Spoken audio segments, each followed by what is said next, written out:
Everybody. Good afternoon. Sorry for the couple-minute delay. Hello. Hello. Good afternoon. Hello. Afternoon. Hi, everyone. Thank you for waiting. Yes. Just getting our tech in order here.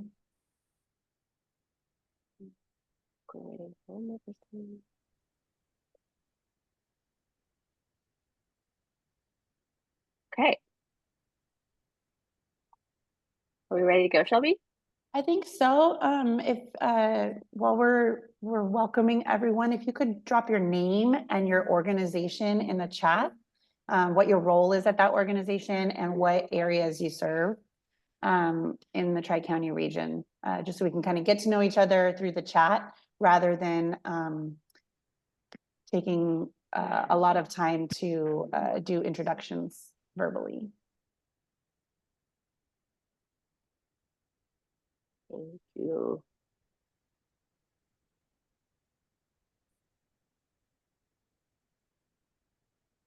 And for those of you who are new to our meetings, we'll do a quick round of introductions of the BCPC team. I'm Shelby Arthur, Tri-County Coordinator, and I also am the liaison for Santa Barbara County. My apologies for the voice in the background. It will stop, but I'm going to hand it over to Malika for now. Good afternoon, everybody. I'm Malika. I am the Ventura County Coordinator for the Broadband Consortium, and happy to see you all today. Hope you're all surviving the end of summer and potentially first weeks of school for many folks. We are surviving here. I can pass it to Michael. Everybody, Michael Foote, San Luis Obispo County Coordinator. And pass it to Tim. Oh, thank you, Michael. Hello, everybody. My name is Tim Tierney, handling mapping and GIS for the Broadband Consortium. Handing it to, is that all of us that are on the call? Shelby, if it is, I'm just going to hand it back to you. Yeah, and I'll take this actually. Just a quick run through our agenda this afternoon. A welcome and introductions. Welcome all again. We'll go through a brief round of updates for our region, for each county, and specifically updates within the world of broadband development or deployment and adoption.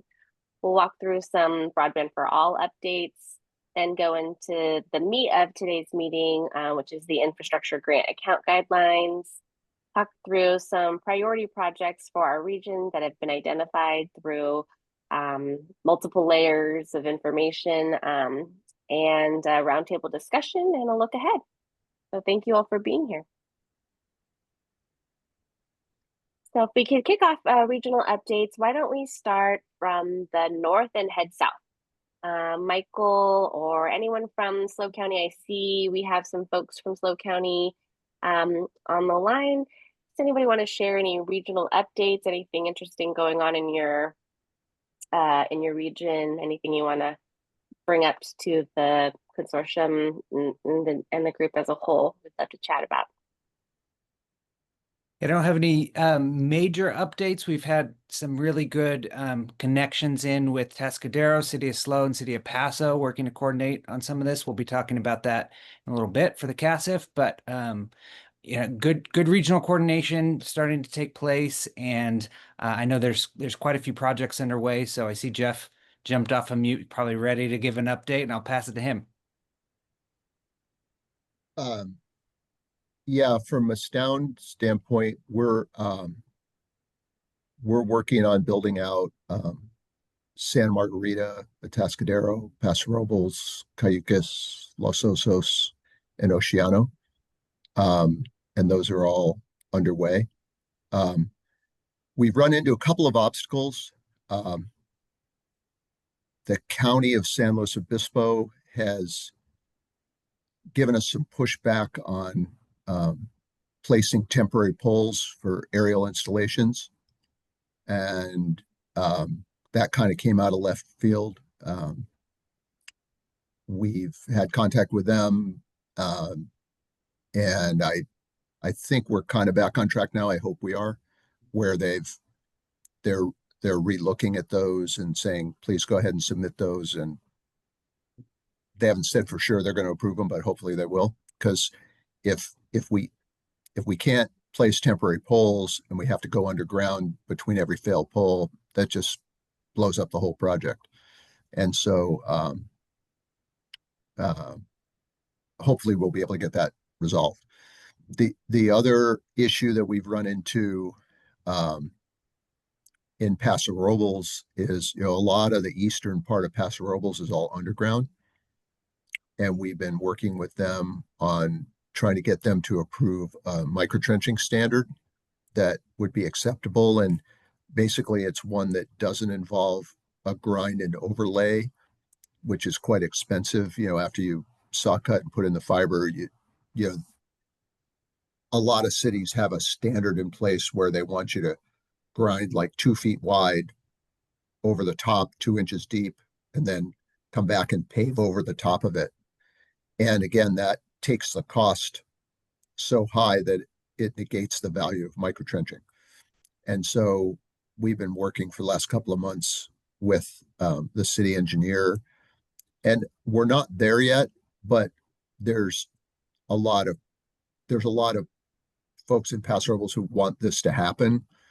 And so, we're hoping that we'll be able to get there on that. So those are kind of the projects we're working on. And we're also working on we have a grant in Atascadero and Paso Robles that's kind of a subset of that. And we're well along the way of building that out, and no particular problems there. And then we're also in a partnership with the city of SLO on a grant to build out as part of our public-private partnership. And that's moving along with no particular obstacles in it as well.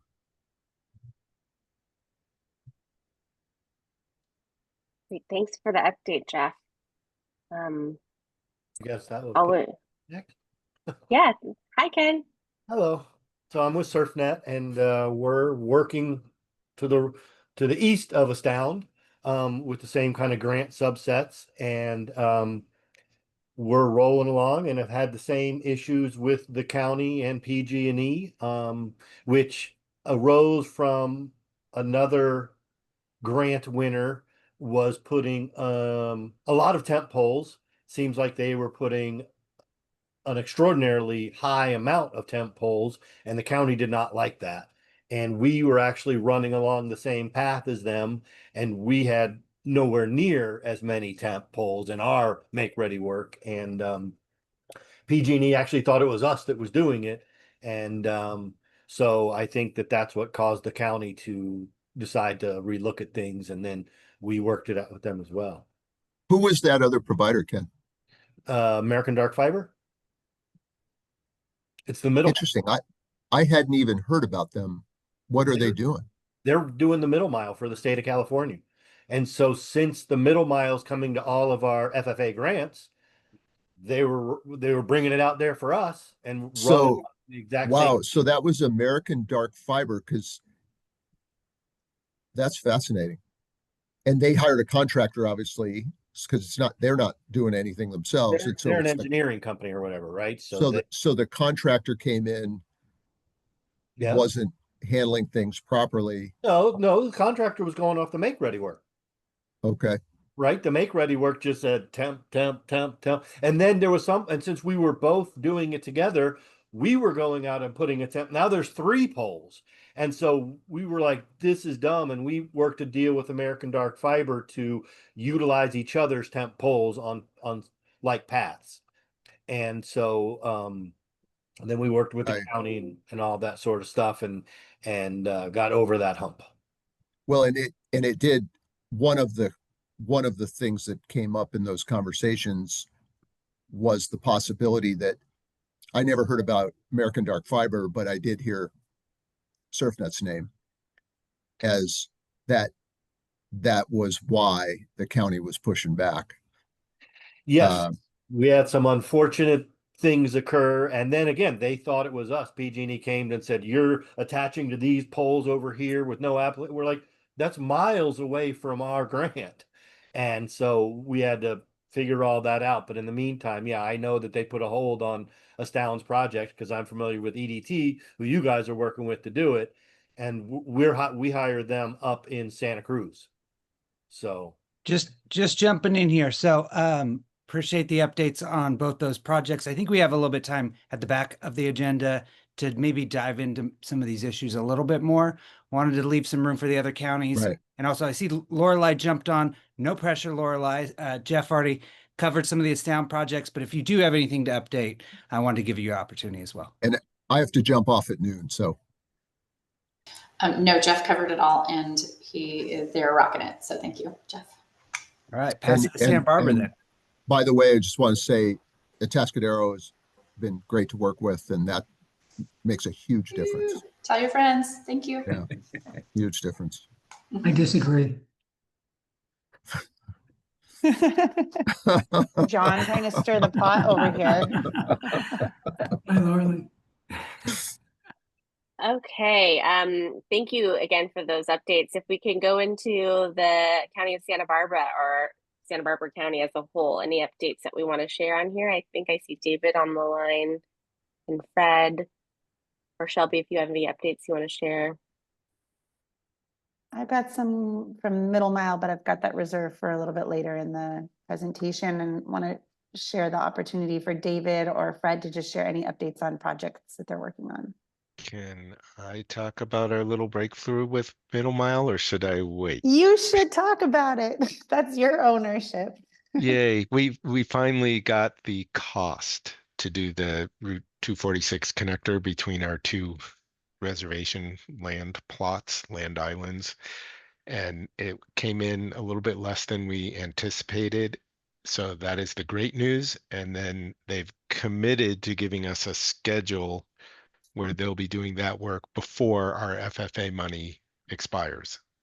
So I don't have the exact date they're going to come in, but that's independent from everything else we're doing because we have the microwave link that goes between the data center and Camp 4. So we're okay, but now I feel really good that Middle Mile is going to show up in time and we can pay our share. Good. So I can now get sleep. Excellent. If I had feelings and stuff, but I don't lose sleep. Awesome. Well, So that was big. congratulations. I am happy that that information finally came through and I hope that it sticks. I hope that That was Monday, and if it doesn't stick, then I'll be making some personal visits. yeah. Take John Harden with me. There we go. The more the merrier. Fred, did you want to jump in and share a little bit about the wrap up of the LATA grant and what's available to different partners? Sure. So Fred Liner with SBCAG, we just in May, well, I should say in May, we just completed our 2-year-long LATA grant in partnership with the County of Santa Barbara. We're still doing final reporting, but we're nearly done. I just was communicating with them this morning. 3 work products were completed, some high-level design for 9 priority areas in our county were completed, in addition to design for over 150 anchor institutions. So we're still looking for funding opportunities and partnership opportunities going forward. And then we completed a programmatic EIR countywide for all those facilities. So yeah, we're just going to be providing sometime in the next couple of months an update to our board on next steps. But I know maybe you're going to address this later in the agenda, Shelby, about the regional map. So I'll stop there. Yeah, we're going to dive into the priority areas in a later section. So last call for Santa Barbara County, and then I'm going to hand it back over to Malika. Rigo, Julio, did you guys have anything you wanted to share? Cheyenne from Cox. Okay. Hi, Shelby. Hi. Hi, this is Rigo. Hi. Yeah, we're the last update we have is we're working with CETF in CASAF grant. Yeah, it's still in the works. There's nothing new on getting that grant as of now. So yeah, we don't have any updates. The CASF adoption grant, right? CASAF adoption. Okay, Thank great. you. Cool. Okay, pass it over to you, Malika. Thanks, Rico. Thanks, Shelby. Okay, Ventura County, I see we've got a few folks on the line here. In terms of the VCOG ladder grant, as you all know, that was wrapped up at the end of May. The report was accepted by VCOG's board, and the board has held their first broadband standing committee of members elected to represent the county as a whole, and the strategic priorities identified in the report. The standing committee will continue to, I think their next steps are to establish a cadence in meeting and to identify the first year priorities from the strategic priority list. I don't see anybody from VCOG on the call today, but that is an update on that particular project. I wonder, Brian, if you have any updates on your new provider. I do. Oh, great. Awesome. Yeah, actually, before I do that, I'll give an update from our neighbors next door in Simi Valley. So on Monday, it's Sci-Fi Networks gave an update to the Simi Valley City Council apprising where they are. So for East Ventura County, it's Thousand Oaks, Simi Valley, Moore Park, all served by the incumbent Charter. Thousand Oaks already has a network operated by Frontier right now, so they have the competition. Simi Valley has Charter and now has has Sci-Fi. Sci-Fi said that they will complete all of their micro trenching next month, that September 25 will be done. Right now, they've actually lit service to about 30% of Simi Valley, and by October, that will reach 75%.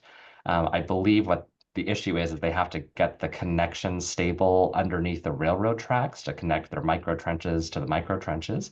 But that's big news there for Simi. In Moore Park, we're kind of the trailer. We are working with Aspire, who broke ground in June. I think I mentioned perhaps in another update that they also broke a water line on day one. And the good news is they have not hit anything since. That's a good thing. And actually, the relationship between their teams and our Public Works Department has been super strong. They are very much in sync now. We cleared the 100,000 linear feet of micro trenching. I actually my house has a nice new micro trench in front of it as of last week. And they look to be lighting up their first customers here as soon as October. They have about 12 to 18 months left in their micro trench build. Unfortunately, I'm on the wrong side of the river that runs through Moore Park, so I probably won't be in that first wave in October until they get that done. I just happen to know we haven't permitted crossing the bridge yet. But exciting things here in Ventura County, accomplishing our goal of having multiple ISPs competing in the fiber space. Thank you, Brian. Thank you. I see Terry on the line, but I know you're recovering from surgery, so I don't want to call you out there. And then also Mike. So if anybody would like to bring any updates, please feel free to do so. If not, we can just move on. We'll give you a couple of seconds. Hey everybody, Mike Schaefer from the city of Ventura. Hi, Mike. Hey there. Just some small updates. We recently submitted a BEAD application and had to go back in and resubmit it after some changes that the federal government wanted. So we've got that in to connect a couple of anchor institutes and a few underserved locations. We broke ground about 6 months ago on our new 30-mile fiber network that's just internal for our traffic system. And that's going to be kind of the backbone that we're offering to our private partner in the P3 partnership that we're still building out with Astound. But very excited to see that moving forward. We're about a third of the way through building out that 30-mile network. And that's just about it. Otherwise, we're waiting to hear some good news. But that's it from Ventura. Thanks so much, Mike. You're welcome. All righty. Okay, Shelby, I think we can wrap up our regional updates. Move next. Okay, really quickly, we always like to bring you the updates from the state level.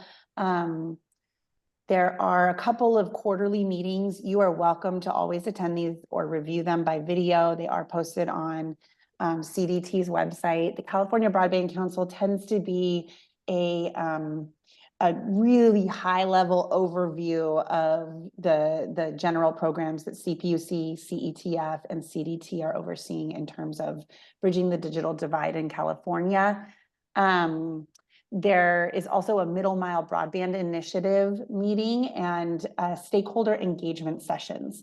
Now, the difference between those two, the middle mile broadband initiative meetings, is that's an update, right? It's information presented to us. They tell us how many more miles they've done since the last time we checked in, and any more huts that have been built, any more partnerships that have been developed. They celebrate their wins, celebrate partnerships.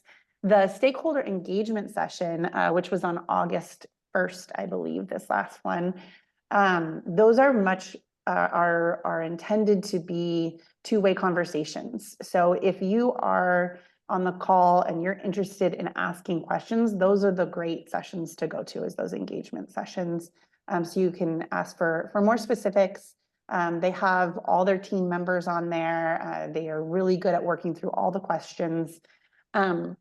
What we have learned about our own area, our own region here, there is progress being made. Caltrans is working alongside CDT and the lease providers for any middle mile leased lines to help them through the permitting process. So I think there were a bunch of stops, and because of the different districts and the different processes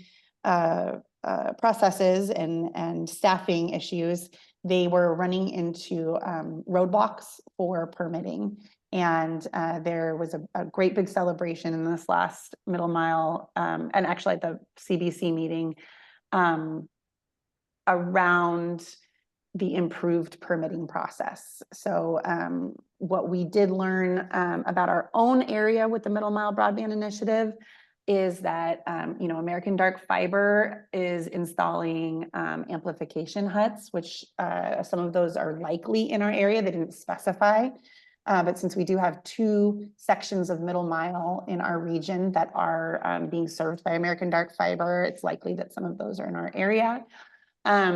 We did also see on the maps that the stretch in Santa Barbara County of middle mile along Highway 135, traveling down the 101 to the 246 that connects this FFA, the Shumash Fiber Build FFA project up to the middle mile on the northern and western edge of the state middle mile, that actually switched over to a Caltrans build. Now we are still working to verify that. It has changed on the map, but we are getting some conflicting information from local contacts. So we'll continue to dig into that in partnership with SBCAG and make sure that we have updates for anyone who's a stakeholder in Santa Barbara County that's looking at that information.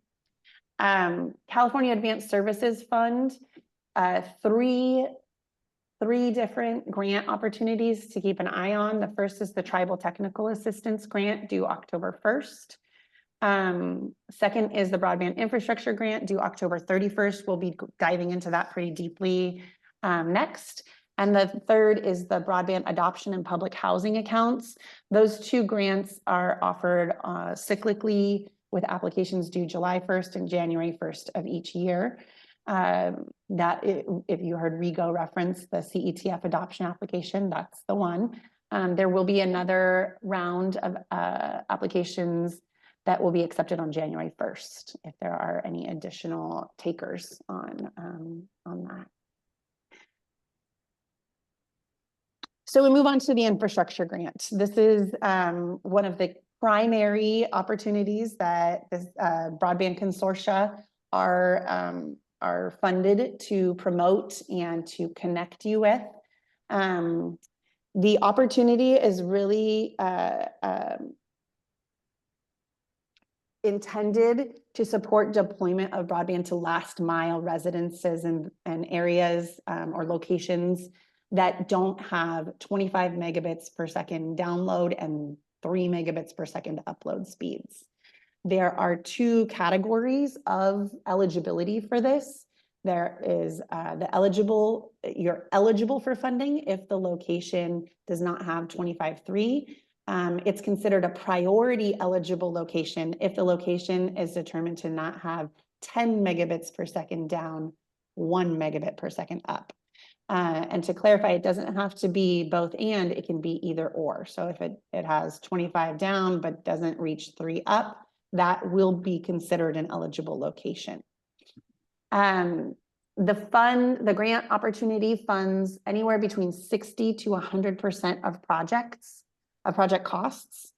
It's a reimbursement grant, and the reimbursement is based on milestones. So your quarterly reporting and your milestones are expected to be reported and then requested reimbursement. Projects that are covered 100% are for locations that do not have any service. So there's very, very few of those in our area. So as you're considering this grant, consider that there are some obligations that you would need to build into your modeling as you determine what's feasible and what's desirable for your networks. Applications are due October 31st. We have been advised by the CPUC CASIF team that while the locations were published in July, after the BEAD grant, sub-grant awards are announced, there may be revision to those locations. So the information we're going to go through today is accurate as of right now.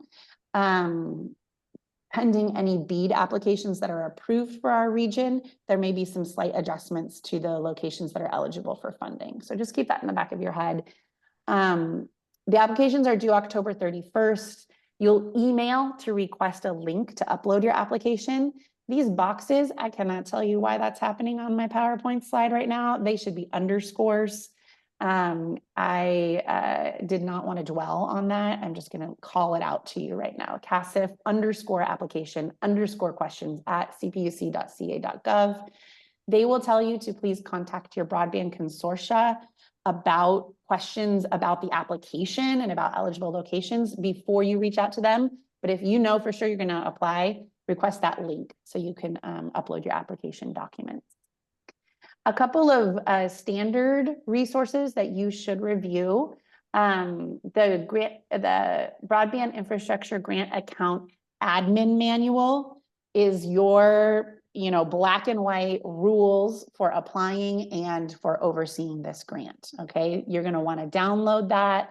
You're going to want to save it, and that is what you will refer to for information. We will be referring to that if you have questions for us as well. The second resource here is the California Interactive Broadband Map. This map has improved since last cycle. The last cycle was 2022, 2023, and they have added some additional layers, some additional information on the California Interactive Broadband Map. What we will show you today is our regional collaboration portal map. Cross-reference it with the Broadband Interactive Map. The reason we're using our map today is because it has the information that's provided on the interactive broadband map, and it also then outlines the local priority areas that have been determined by through local and regional research. I'm going to pause there. Any questions about the grant opportunity, what it is, what it covers?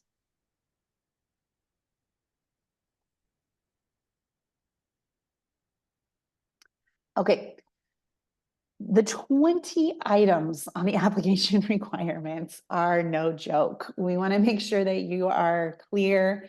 Last cycle, we did have a couple of smaller ISPs who were interested in applying for this grant, who were sort of astounded at the depth of this application. So it's not something you leave until the last minute. Some of you have applied for this before. You can probably speak to your experience with the application process. I welcome you to join the conversation. I'm not going to go through each of these right now, but I will let you know that you can arrange a one-on-one meeting with us if you have specific questions about what is required for the application. The program guidelines for the broadband infrastructure account, again, are that admin manual. So we've linked here where you can download that manual to read through. It describes what they want for each of these application requirements. And then you can also visit their project development resources. This includes shape files of the census block groups that contain how many locations are provided or are funded in each area. My understanding is it doesn't give you specific addresses and locations. Correct me if I'm wrong, Tim. I think you've looked into this. And I think I remember Ken from SurfNet. I remember Yes, they don't give you, turns out it was a legal thing from the fabric where they get it from. They couldn't release it, so. And they are still doing that dance, Ken. When we went to the infrastructure grant webinar, it was very muddled about the locations. And essentially the answer that they provided to consortia and any ISPs who showed up to that webinar was, do your due diligence of determining which locations you intend to serve. And then we will look at those locations and determine if they're eligible for funding. Right, it was downloaded the fabric and then overlaid it with GIS and their maps, because you can download their dots and then you see the matching dots, and then you can figure out the location. Yeah, so that's the great workaround. Throughout this application process, today we're going to share the priority areas so you can kind of get a sense of what overlaps with your territories or areas you'd like to expand into, your municipalities, perhaps maybe areas you want to work on to join in between multiple municipalities.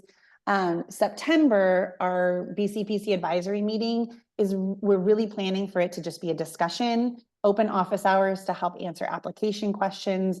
We'll have breakout rooms open so that you don't have to ask your questions in front of the world. You can, we won't record the meeting either. We'll probably just have sort of open office hours.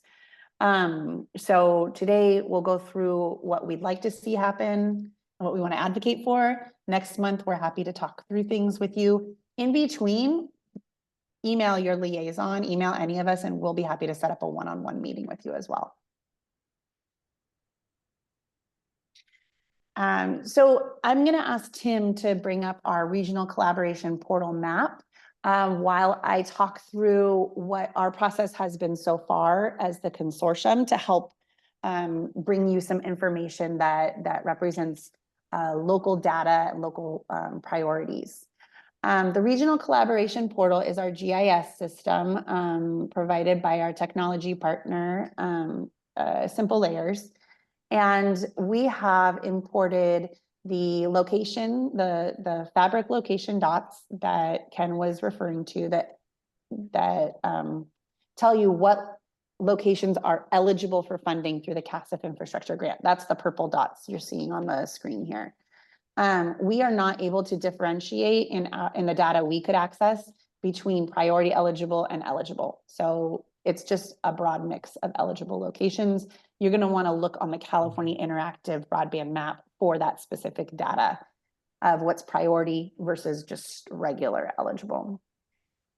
We've also outlined supervisor districts, municipal jurisdictions, county lines, and community service districts in case there are some maybe waterways or joint public assets that we can identify that might make projects easier to execute, as well as the, remind me what they're called, municipal advisory councils in Ventura County, municipal advisory councils that serve unincorporated areas and others in Ventura County. We imported the California Middle Mile route. So you can also just track where they will be building.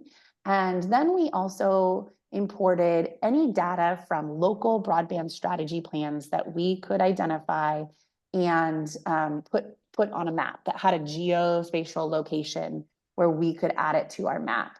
That was, those resources are from the San Luis Obispo County Broadband Strategic Plan. I believe we have the Atascadero Paso priority areas there. We have the Broadband Strategic Plan from Santa Barbara County locations, as well as the secondary and tertiary priority areas that were determined through their LATA grant. In Ventura County, we have the broadband opportunity zones identified through the Ventura County Regional Broadband Initiative as well. We have a layer that you can turn on that indicates where past CASIF infrastructure grant applications were submitted and where FFA grant applications were submitted. We think that's important information because somebody already did the work there, right? To determine that those areas are worth serving and that there may be a business case for serving those areas. So whether they were funded or not, we still included that information. We're going to go to the live map and just talk through and provide a platform. Tim, if you want to share your screen, provide open mic here for anyone to jump in and talk through with us what you might want to share, what is your priority.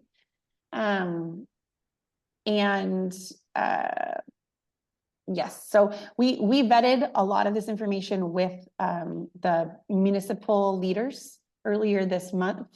And so we want to bring it here to this broader stakeholder convening.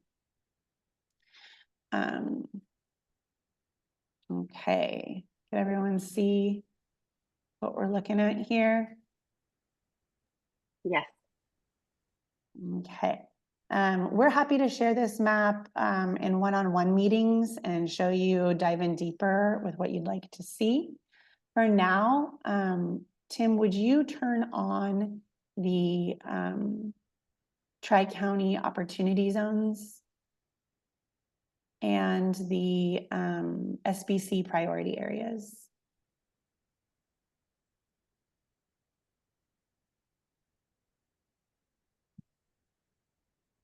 They'll pop up. When we did an analysis of the eligible locations that are eligible for funding through this CASIF infrastructure grant, we did find that the bulk of them are located in unincorporated areas rather than within city limits. That's not to say that there aren't any locations within city limits, but most of the funded locations or fundable locations are along pathways in between the cities. As the Broadband Consortium, we are constantly going to kind of continue to promote the idea that regional interconnection improves our resiliency. So looking at project pathways that might link some of our municipalities together and also serve these end user locations, we continue to consider that an important development in our region because it basically hits two goals with one application. So where do we start? Should we start south to north this time, or question, Shelby, before maybe yes. before, can you or Tim explain? You said you loaded the statewide middle mile. That's the blue and orange, but what is the significance of the red and pink lines? Oh, great question. And actually, this map includes one leg that we added that's sort of hard to differentiate. So I want to also call that out. Yeah. Go ahead and let us know, Tim, what the difference in colors is, please. Yeah, okay. The colors. So first of all, this data, except for the red leg, this data comes from Caltrans. And I checked it just yesterday, Shelby, to make sure that we're still up to date. It comes from CDT or Caltrans. Uh, CDT is the owner of the broadband, the Middle Mile Broadband Initiative. Okay, then excuse me, it would be Mhm. that. And I checked that data source just yesterday. Sometimes these public data sources, they will update what they're doing without alerting people like ourselves. So we have to stay on top of what they're up to. And so using their same color scheme, what we have here is the pink or purple areas are joint build. There's one up here in the top of SLO County, and there's one here in the middle of Ventura County, which are joint build.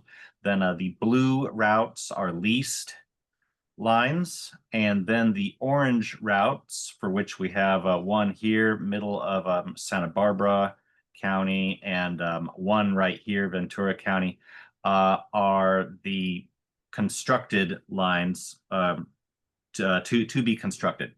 And then this single red route, sharp eyes, Fred, the red route not shown on the legend is a route that we just added ourselves as a hypothetical that follows Highway 154 from Santa Barbara over the mountains to San Ynez Valley. And really, that's a priority area rather than part of the statewide middle mile. So we may want to change the look on that.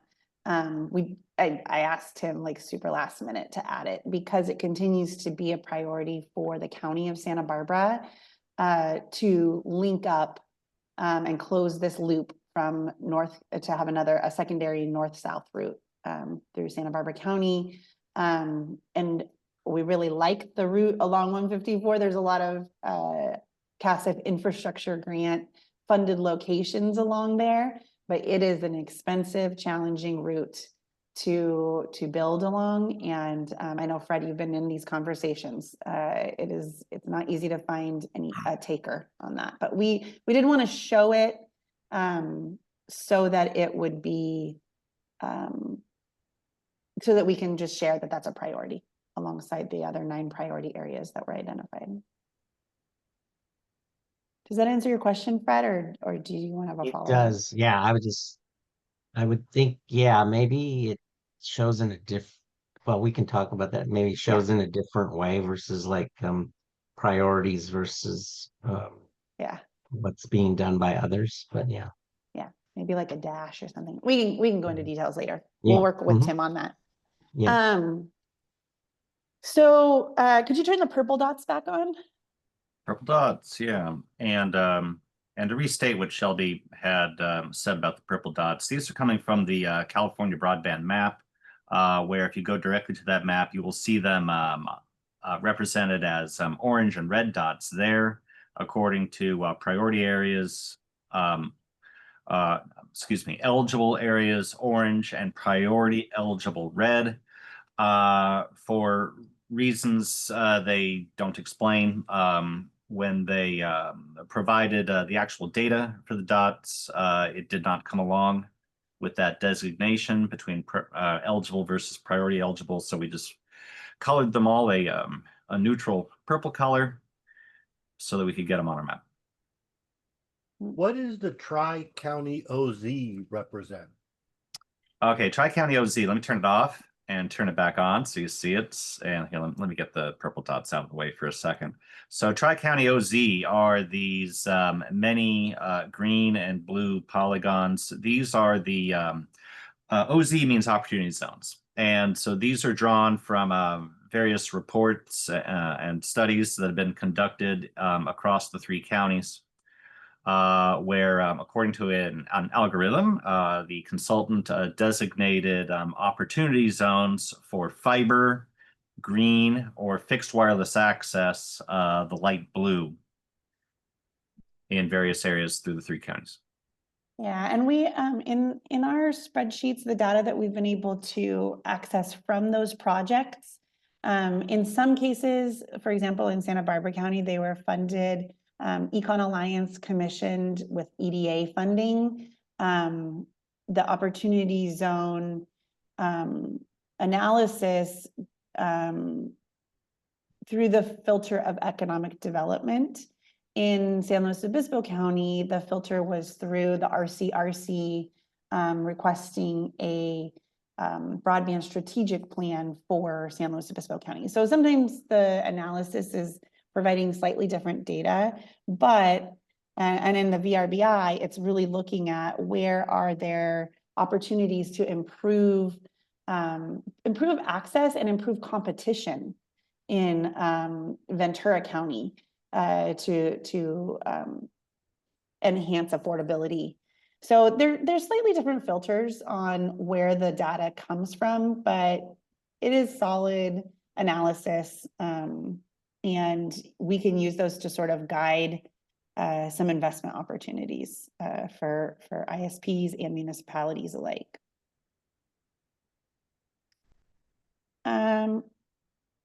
Should we go, what would you guys like to hear? Should we go into sort of an overview of each county? Do you want us to hone in on anything specifically right away? In the absence of an opinion, I think we're just gonna go with county overviews. Okay, let's zoom in to Ventura County. We'll do Ventura south County. to north this time.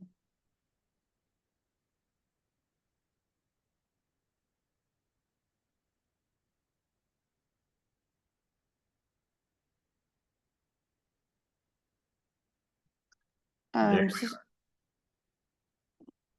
So you can see that in Ventura County, if we're looking at the analysis of what's existing, the fixed wireless access opportunity zones tend to have the most eligible locations. There are some other stretches like around Ojai up here that might benefit from additional investment as well, and that would be subsidized through a grant like the infrastructure grant. Areas outside of municipalities seem to be the most likely to receive funding. Mo, did you have anything you wanted to add to this, or Brian, anyone from the public entities? Just from a preliminary assessment of like the priority, the eligible locations that are falling within the municipalities, it does seem like a lot of them tend to be in areas that are harder to reach for fiber, as Brian had identified in the little teeny tiny corner of like 40 locations in Moore Park. So I think the lion's share of what an applicant or an ISP would be looking at in Ventura County is, again, working within unincorporated areas and for municipalities to connect with each other in terms of emphasizing resiliency for the county, and you know that the line from the county's FFA application does continue to sort of exist, and which is that sort of central circle of the 126 to the 101 from the 5 and then going down in. So I think really it's the emphasis here is as a municipality, do you have residents in unincorporated areas, or not residents, do you have folks that come to your municipality to buy, to shop, to work, to access healthcare, etc., who may reside in unincorporated areas that would benefit from your advocacy or emphasis on supporting ISP applications that address those locations. And I think that's going to resonate throughout the other counties as well. But that's really kind of the assessment, the preliminary assessment we see here in Ventura County. And as a whole, Ventura County has, you know, a lot of fiber, and it is very well connected. It is, again, though, these sort of harder to reach areas where they may benefit from fixed wireless access deployment versus fiber deployment because of the terrain or the type of location. Yeah, I do want to call out John Harton and his team's work that made that analysis really easy, to do this.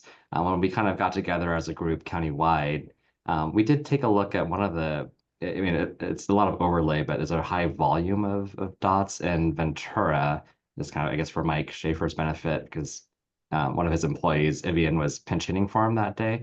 But that cluster was actually a mobile home park, and it right smack dab in the middle of the city. So the issue surely is not availability to the mobile home park. It's the mobile home park giving permission to their interior streets for them to deploy fiber on site, which is, I mean, it's an irritating problem, but is a much simpler problem to solve than someone needs to invest $1 million just to get near you. But I stand by everything Malika said. I think too, the mobile home parks too tend to be a lot of these like little clusters as well. And in terms of access to funding to help support development within those, private entities typically, or private locations, there is the CASF public housing grant account that can support infrastructure in those communities too. Even if they're privately owned? Oh. It was recently modified. I want to say last year, they added farm worker housing, they added private developments as long as they're serving low income housing subsidy eligible families and providing free access to them. So there's a couple caveats there. Okay. There's also the line extension program, super underutilized.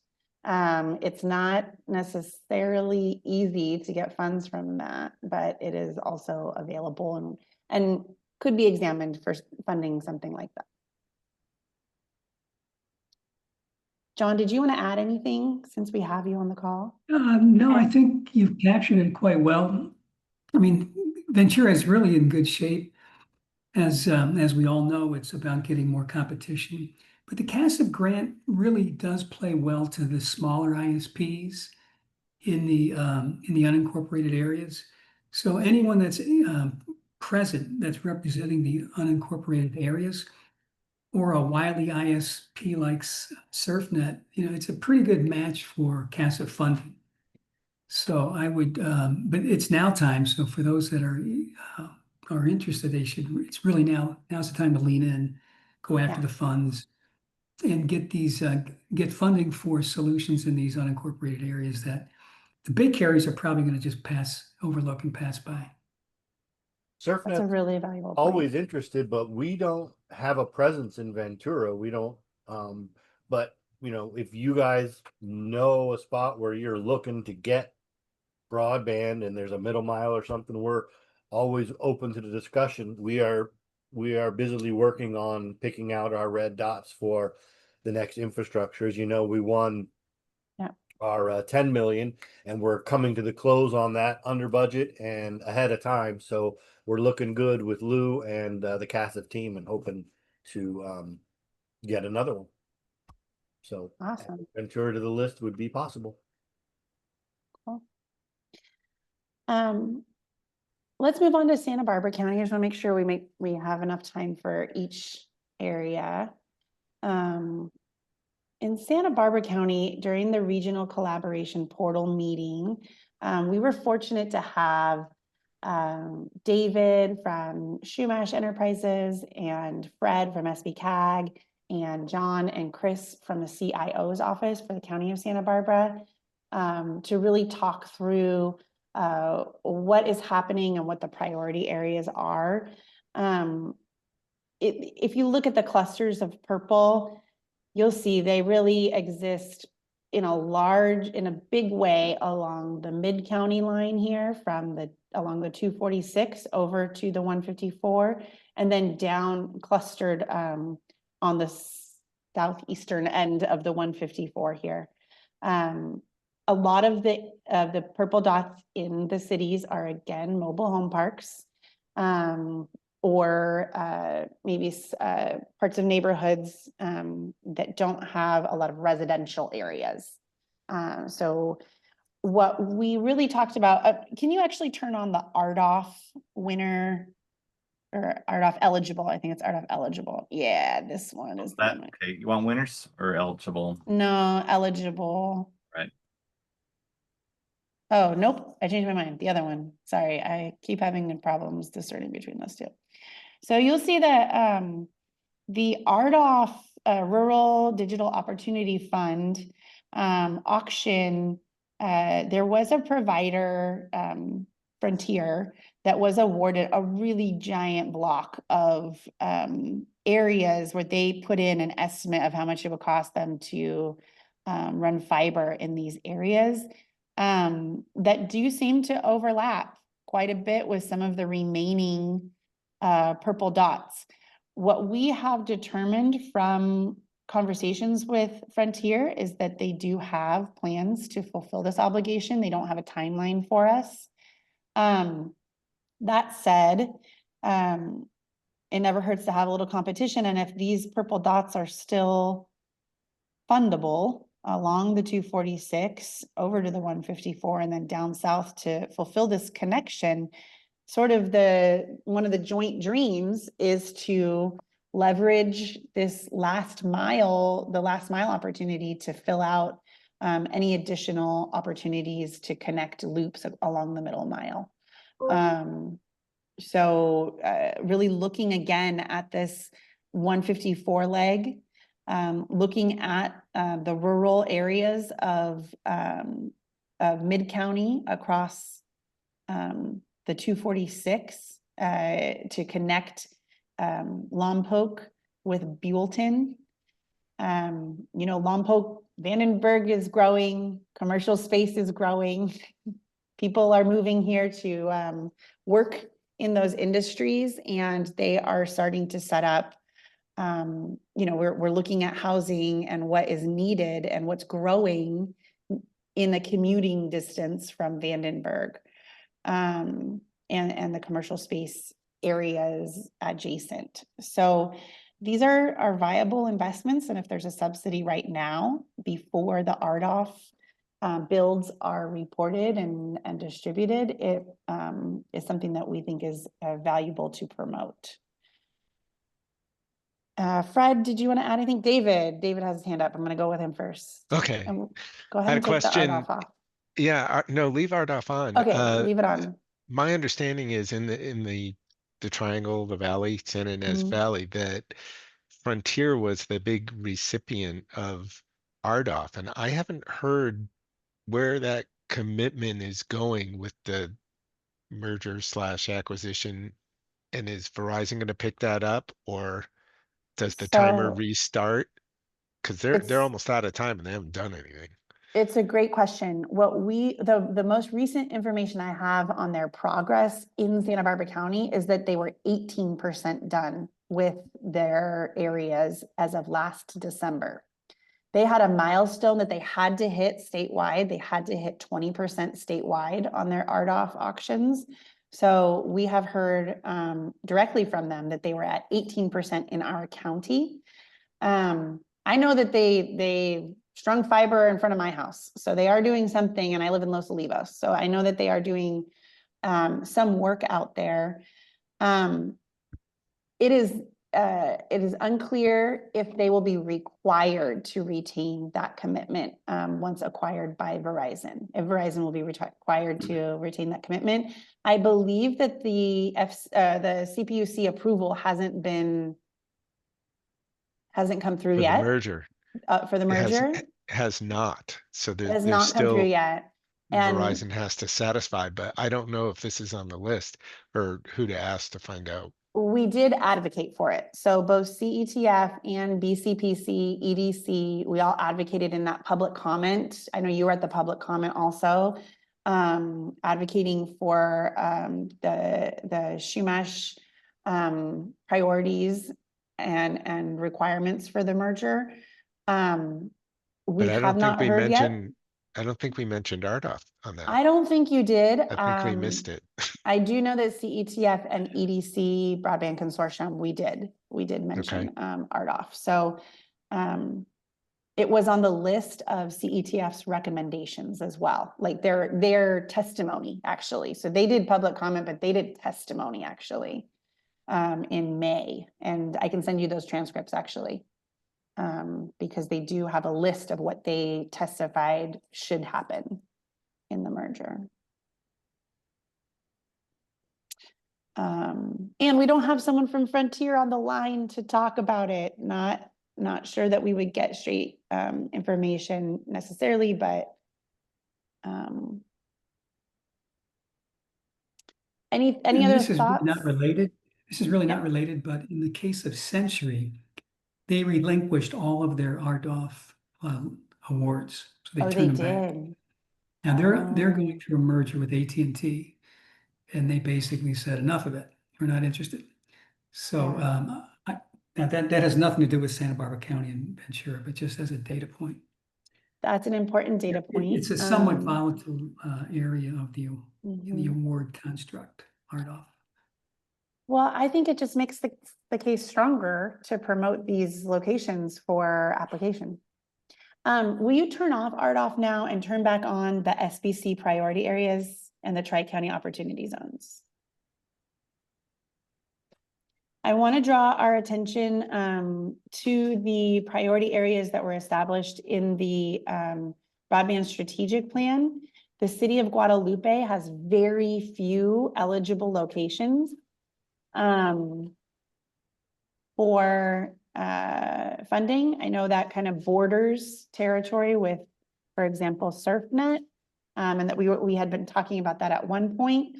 Very few locations are part of Guadalupe, but if you go down to Casmalia, this red block with a green block and some purple dots, can you zoom in there? Casmalia is still in great need of someone to help bring fiber to the residences. It is right along the state middle mile line. This is a Lumen line that is, they've pulled fiber. They are, I don't know, Fred, if you have any updates on their progress, but Lumen is already in the installation phases for their middle mile. So there's, it is possible to maybe connect with them and talk about what would be possible with their state middle mile leg. And then can you slide over to Cuyama along the 166? Cuyama is in between two giant fires right now, or I guess they has burned. Cuyama itself is safe. We'll let it render here. But I just wanted to share this out because the community of Cuyama, if you could zoom in so we can see. You can see Ventacopa has a lot of purple dots. Did I go in too far, Shelby? No. I just wanted to share out that there don't seem to be a lot of purple dots there. I think, you know, but that is another high priority area. So I guess we'll zoom back out.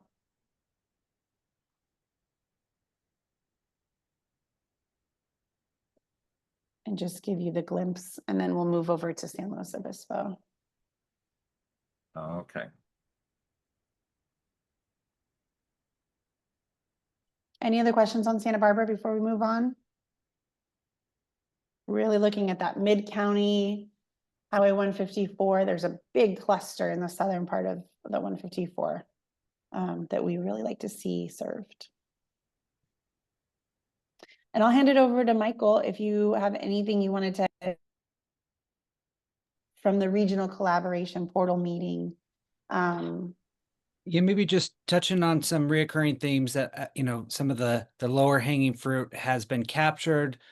Some of the, I'd say several of the more challenging areas, you know, were awarded at the last round. Happy to hear from Ken, you know, if there's extensions on some of those unincorporated areas near and in between Arroyo Grande and San Luis Obispo, Edna, Corbett Canyon area that I know SurfNet has some of the lines at. And then, you know, a lot of focus, as you can kind of see, on North County, particularly in between, the coast and the Atascadero and Paso Robles, mainly because those are, really hilly areas and harder to get to. So what you're looking at, though, is a few of the, strategic plans that the county has already kind of outlined as areas to focus on. And like we said before, that those connections in between are what's going to be most crucial. So might open it up for questions, but would love to hear, SurfNet, if you've got any kind of updates or thoughts around kind of what's next based on some of the work you've already got going. Yep, we're starting to look at it, and we're looking at extending our existing grants. We have all the FFA and all the passive, and we were going to be extending off of that into where it makes sense. We were going to go north and south off of I think that's the 41 there. Yeah. And so we were looking at some places that we're kind of now just diving into the maps. And with regards to the area that you pointed down south, the middle mile goes by it, but it's really going to base on the cost that the middle mile is going to do it, because that is a very small town with only a few red dots. And the pricing that the middle mile gave us initially was way too expensive. And then, oh no, that's our ceiling, not what the price is. So I think that we're still waiting for the middle mile to really tell us what they're going to do, because if the goal really is to get it to all these small places with few people, they're going to have to give lower prices on backhaul, or it just doesn't support it, right? You can't pay $1,000 to support 100 people. You just, there's no money. But up and slow, yeah, we're getting out our mapping and starting to divide it and really extending off of our existing grants. Tim, if you could zoom in close to the Atascadero Paso area, I know we had some good conversation around, again, some potential collaboration, but ways to focus, particularly, like you said, on the 41 and kind of those more hilly areas, connecting into anchor institutions.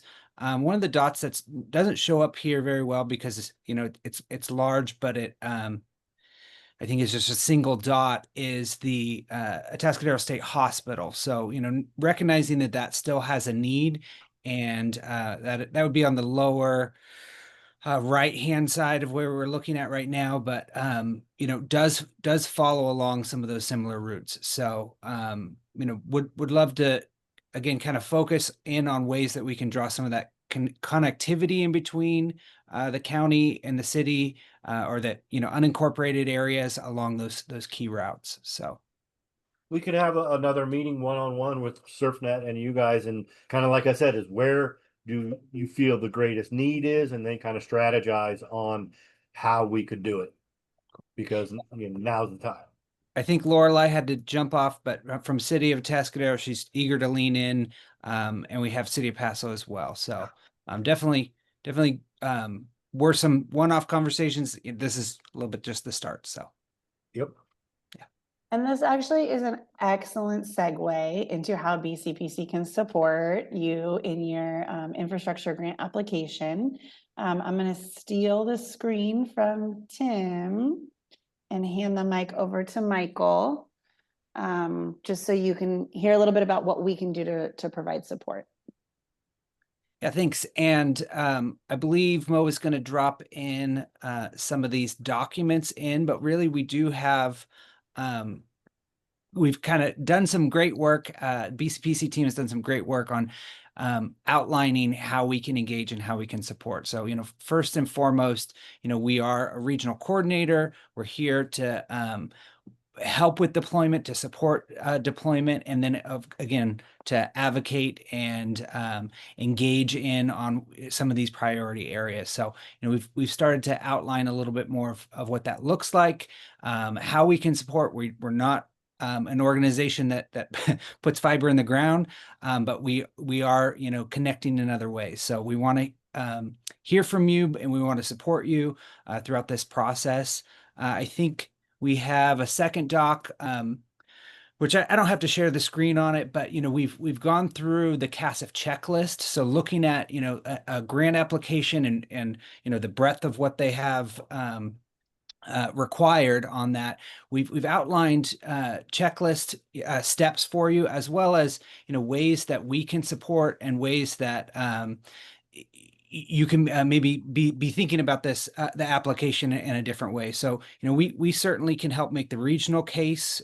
We're here to support and show the need, highlight where it makes the most sense and where it connects into some of these other broader plans. And so we definitely want to lean in on that as much as you're interested. Coming through for letters of support, we definitely want to, be able to be your advocate there. Just make sure you're giving us some time, heads up, and ideally a conversation to really look at what areas we're talking about. And again, make sure that we have that kind of alignment so that we can advocate fully for you. Also with that, we have a, we really want to be the first step into, coordinating. We do also have, the broadband caseworkers at the state that can help kind of answer some of those questions, be facilitators, but really, we're the first door into that as, the regional organization. So if you have some of those questions, bounce them off us. Again, happy to set up those one-on-one meetings, dig in on some of the mapping questions, and again, tie it into some of the other jurisdictions or municipalities that would make sense to kind of be in on those conversations. So anything I missed, team, feel free to add in, but I think you got some documents to dig in on, and happy to answer questions. I just wanted to underscore that I dropped the docs in the chat. They are in a somewhat draft form still. They'll be added to our website once we complete the website update. But the BCPC Stakeholder Toolkit is really the document where you can align the CASF infrastructure grant application checklist with the RBC support activities. So as an ISP or anybody within the community, take a look at that and see where we can help support your application.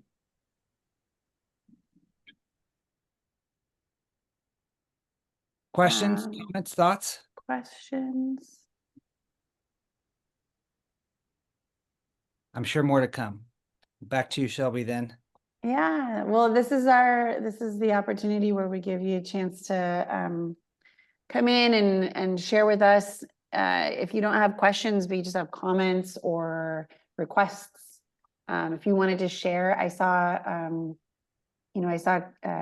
Kieran on the line. I don't know if you want to share out what the California Broadband Alliance has been doing to support ISPs that receive these applications. That might be something in case there's any smaller ISPs that are interested in applying and seeing a barrier. Lynn, I saw you come on camera. Anyone have anything they wanted to add or share? No, just thanks for having myself and the rest of the Astound team. I think Jeff Buckingham and Mike Thomas are probably on top of a lot of the grants and everything that we're doing. So I kind of work in the background with the counties and cities on direct stuff. So there's some things in the background, but nothing really to report right now. Great. Thanks for joining. Mm-hmm.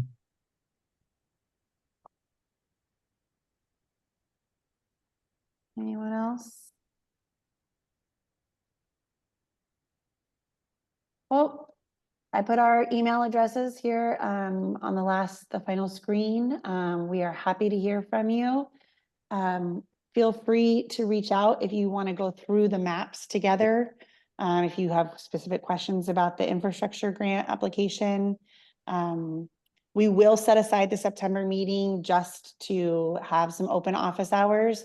But if you don't want to wait that long and you want to start talking through your application ideas now or any other thoughts on deploying some broadband infrastructure in our region, we are happy to hear from you.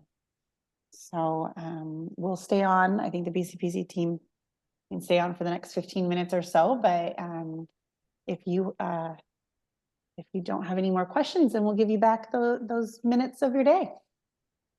And thank you for joining us.